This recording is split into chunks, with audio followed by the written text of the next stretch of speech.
Jornal Ilha 3. Estamos aqui na presença do Dr. Carlos Amaral e vamos fazer uma pergunta sobre saúde. E saúde nada melhor do que um médico para nos dar essa explicação. Sr. Doutor, dentro da sua área, dentro da sua especialidade, sabemos que há vários tipos de medicina. Mas da qual, porquê que escolheu esta, concretamente? Bom, há sempre razões para escolhas. Escolhemos a mulher com quem casamos, com quem namoramos, a comida que mais gostamos, o restaurante que mais, enfim, prazer nos dá. E, portanto, isto foi uma escolha baseada num critério de decisão definitiva. Porquanto eu já tive a oportunidade de dizer que eu respeito imensamente a arte médica em todas as suas instâncias e, portanto, em todas as suas latitudes, em todas as suas qualificações. Não sou melhor nem pior. Porque é que eu escolhi, respondendo à sua pergunta, porque entendo que sou hipocrático no verdadeiro sentido da palavra. Que o teu alimento seja o teu remédio seja o teu alimento, e baseado nesta verdade absoluta de Hipócrates, que foi o pai da medicina, eu baseei toda a minha vida naquilo que se designa como bromatologia, ou seja, a ciência que estuda os alimentos, as suas qualidades biológicas, físicas e bioquímicas. Então, cada vez mais percebi que Hipócrates não podia deixar de ter razão. Um homem ou uma mulher que come mal, que combina mal, é um doente para sempre. Não sofre de doenças, sofre de deficiências por incultura, falta de uso normal dos alimentos e de incompatibilidades que são cada vez maiores hoje em dia pela indústria alimentar. Então a escolha foi baseada no critério de que eu queria ajudar as pessoas a não intoxicá-las, mas a fazer exatamente o contrário. Provocar nelas uma desintoxicação e, sobretudo, educá-las para uma vida melhor e mais saudável. Voltando a falar sobre a medicina e sobre a saúde, então, e digo muitas vezes às pessoas que há dois tipos de indústria. A indústria da doença e a indústria que trata da doença. Está de acordo comigo? Eu estou de acordo consigo, embora me coloque numa posição, não direi difícil, que já foi colocado diversas vezes, mas é um desafio que apetece responder de uma forma o mais diplomática possível. Existe sim a cultura da doença, existe sim a cultura da saúde, porém existe de ambos os lados das medicinas, das várias medicinas, quem tenha consciência absoluta de que existem interesses economicistas por detrás. E a farmacopeia, a farmacologia é baseada num grande interesse que não podemos fugir, porque o mundo está baseado na regência da economia. A economia compra a política, a economia compra a presidência da República, a economia compra os primeiros-ministros, a economia compra as regiões e compra a alma dos povos. Portanto, posto isto, penso que, sendo polémico o que eu acabei de dizer, não deixa com certeza do telespectador dizer, bom, isto não é uma mera polémica, isto tem muito que se pensar. Portanto, o que quero dizer também é que, do meu lado, daquilo que eu defendo, também já está sendo um negócio. E já está a atingir proporções muitíssimo avantajadas, num curto espaço de tempo. As ditas terapêuticas não convencionais, que para uns são extraordinariamente bem aceitos, para outros a polémica reside, particularmente para a farmacopeia, no sentido clássico do termo. Nós podemos, e eu faço parte deste nós, no plural, sendo singular, eu digo que estamos a caminhar pela mesma via e os negócios estão a acontecer à volta da saúde. Existe também uma máfia, a máfia que se retrata facilmente. Desde o nascimento até à morte precisamos da medicina, inclusive até para nos enterrarmos precisamos de um papel, porque senão não conseguimos entrar na sepultura. Bem, resumindo e concluindo, dentro desse estratagema que há, que nós sabemos que há uns chamam de corrupção, outros chamam de várias coisas, mas no fundo, o nosso corpo padece porquê? Porque, que eu saiba, ele é substancialmente dentro de um padrão que o químico vai atacar e se beneficia quem? Uma certa e determinada indústria, ou seja, o nosso corpo não reconhece o químico, mas sim os produtos naturais. Quando falo de produtos naturais, falo principalmente das partes de vitaminas, proteínas, etc., mas natural. Acha que o nosso corpo, tendo um outro alimento que não é o adequado, que vai oferecer mais doenças ou vai oferecer menos doenças às pessoas? Absolutamente e concretamente tocou tocou no ponto acertado.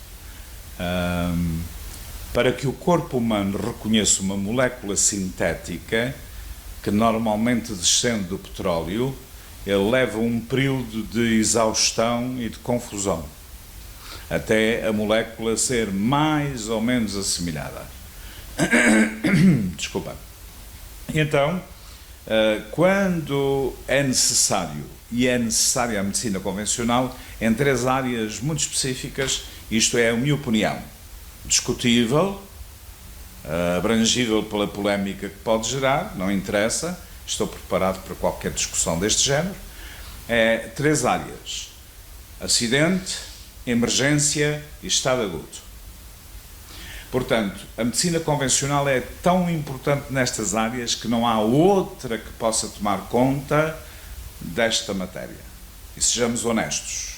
Como também seria desonesto da minha parte olhar o colega alopata, aquele que faz a medicina alopática convencional, em ver nos colegas alopatas gente de má índole e que quer o mal dos outros. Isso não é possível. O que acontece é que a maior parte das faculdades de medicina são altamente financiadas pelos grupos economicistas da farmacopeia. E existem várias famílias, 2 das quais muito importantes, não vou citar o nome, que dominam monopólio ou monopolizam os interesses das faculdades de medicina. O médico que quer ser médico já não lhe é possível fazer protocolos individuais. Não lhe é permitido fazer um protocolo como há 70 anos atrás. Não lhe é permitido, porque também não sabe, fazer uma manipulação. Antigamente as farmácias manipulavam. E temos o caso da Farmácia Lisboa, do Dr. Pacheco, que era considerado um bioquímico de primeira categoria em matéria de manipulação. Eu já sou velhinho e ainda apanhei as manipulações das pomadas célebres que ele fazia de alguns médicos que a pediam. Portanto, digamos que a medicina modernizou-se, particularmente no campo da tecnologia, mas continua a ter a opção do século XVII em matéria de pensamento. Então não evoluiu muito, não se abriu, digamos, à interatividade, à reciprocidade, ao respeito pela diferença e por aquilo que nos Estados Unidos agora começou a ter como designação Integrative Medicine, ou seja, medicina integrativa. Portanto, o médico sai formado farmacologicamente para receitar.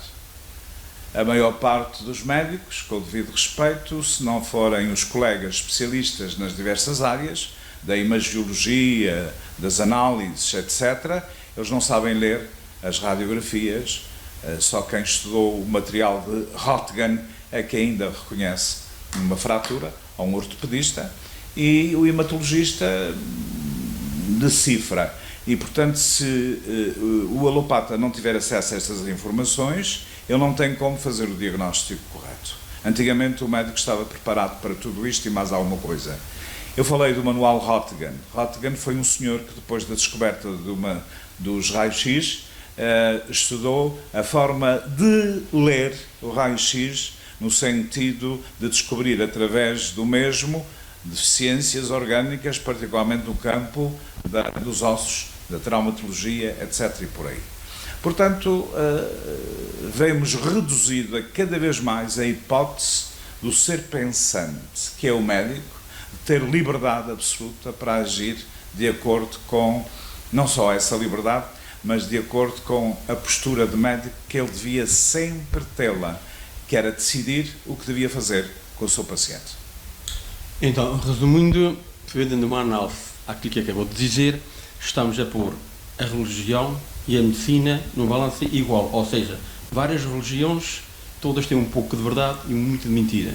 Na medicina, muitas nesse caso, muitas medicinas alternativas em relação umas às outras, e todas elas têm uma função, é de caçar o cliente, caçar o homem, com diversas formas, mas no fundo, ele não tem a liberdade que devia ter, porque há espécie de uma lavagem cerebral dentro de cada uma das medicinas, que ela é a verdadeira e a mais certa. Tem sentido? Faz o sentido provocatório que teve nessa sua questão, foi mais uma questão provocatória. Permitir-me-á dizer que eu entendo que a pessoa só se submete à tirania quando ele é tirano. Quando não se é tirano, não nos submetemos à tirania, seja ela qual for, seja política, seja científica, seja o que seja. O que é preciso é liberdade de expressão, que é isso que estamos a usar. Liberdade de expressão que não magoe, que não ofenda, que não agrida. A democracia parece ter criado, particularmente o nosso povo, o direito à agressão contínua, ao desrespeito, quando devia ser exatamente o oposto. Então, falando nas religiões, cada qual tem direito de ter a sua religião e a opinião sobre a religião, falando de religião. E cada qual pode pensar que a luz de cada qual é maior que a luz da do outro. Por que não pensar assim?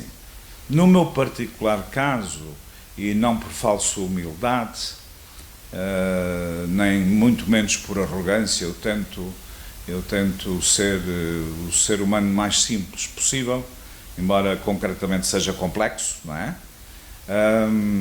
Eu tento dizer que o que eu faço na melhor das hipóteses. Se eu estiver errado, que me deixem compreender o erro e eu recuo e recomeço se for necessário. Não entendo que haja luz maior do que outra luz. Todas as luzes iluminam. A escuridão é que obscurece e cega. Boa resposta para a pergunta que eu fiz, e coloquei de uma forma que eu sei que gosta de crítica, mas para terminar vou fazer outra pergunta. Como ser humano, e como nós humanos, e que temos a vida pela frente, depende sempre de alguém. Quando me refiro, quando se vai à área de saúde.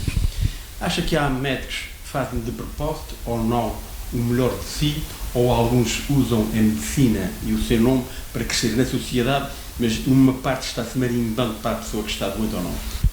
Bom ou não profissional? Eu continuo a dizer que jamais tenho eu capacidade de fazer julgamentos. Da mesma forma que eu julgar, serei julgado. É a lei de causa e efeito, e isso é uma filosofia budista abraçada há 40 anos. Então eu não posso permitir-me dar-me ao luxo de dizer que aquele ou aquela outra vai fazer de propósito isto ou aquilo. O que eu posso entender, e entendo, é que por falta de informação, por que não dizer de formação, se possa fazer erros, como eu faço e fiz muitos, e que não tenhamos a devida oportunidade de os esclarecer e de modificar. Eu não entendo que o homem seja tão mau assim. Eu vejo no homem sempre uma luz, se quiser, divina, uma luz que o guia. Seja ela religiosamente entendida, seja ela o que quer que seja, até na pessoa que se assume como agnóstica, portanto, não tendo religião ou designação nenhuma. Eu entendo que o homem nasce puro, prostitui-se ao longo da vida e dependerá dessa prostituição o julgamento final que não pertence a nenhum outro homem, que é a lei de causa e efeito. É como o bumerangue, é aquele brinquedo que se atira, se não baixarmos a cabeça, ele volta atrás e parte-nos a cabeça. Então, o que eu faço? Eu posso atirar um bumerangue de vez em quando, mas como eu sei que ele volta atrás, eu baixo a cabeça. Pura e simplesmente, sou incapaz de dizer que alguém provoca mal por querer. O que não quer dizer que não exista, talvez, isso. Mas quem sou eu para julgar? Ok. Para terminar, a última pergunta. Todas as medicinas, nós sabemos que são várias, e cada vez há outros tipos de medicinas mais modernas.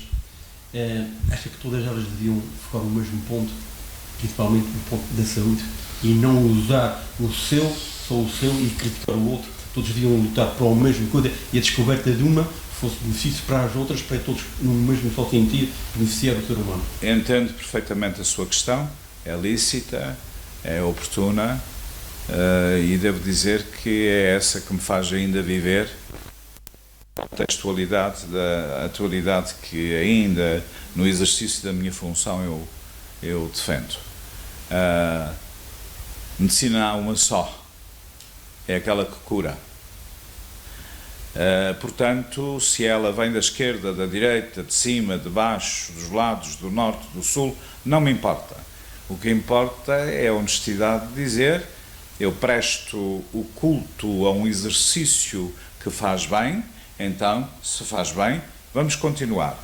Contudo, eu sou apologista da multidisciplinaridade, ou seja, que nos juntemos todos à volta do paciente que tanto necessita e que cada opinião sirva para a saúde do paciente. Porque discutimos morte, doença, não discutimos vida nem saúde. E é só abrir a televisão para sabermos isto. Todos os dias, mortes, acidentes, falta de saúde, vírus, micróbios, bactérias. Ninguém fala de saúde. O mais engraçado é que ninguém percebe o que é a vida. Já reparou? Ninguém fala da vida. O que é a vida? Ninguém sabe. Portanto, então, eu estou aqui, plasmado como um ser humano, com condicionamentos, e acho muita graça esta conversa, porque terá-nos-ia uma ocasião de filosoficamente abordarmos mais coisas, não é? Ora, muito obrigado e muito boa tarde a todos os telespectadores do canal Guilha 3. Foi com uma grande honra e prazer que estamos aqui com o Dr. Carlos Amaral, numa conversa aberta, sem estudo, sem nada programado para esse fim. Foi uma coisa repentina, mas no entanto estamos a saber de uma coisa, é que o ser humano tem muito que se diga e temos muito que aprender com este ser humano. Muito obrigado. Eu tenho a agradecer uma vez mais a vossa digna oferta e agradecer à audiência por me terem uma vez mais ouvido, e contem comigo naquilo que me é possível. Não sou mais nem menos, sou mais um para apoiar o que é necessário. Muito obrigado.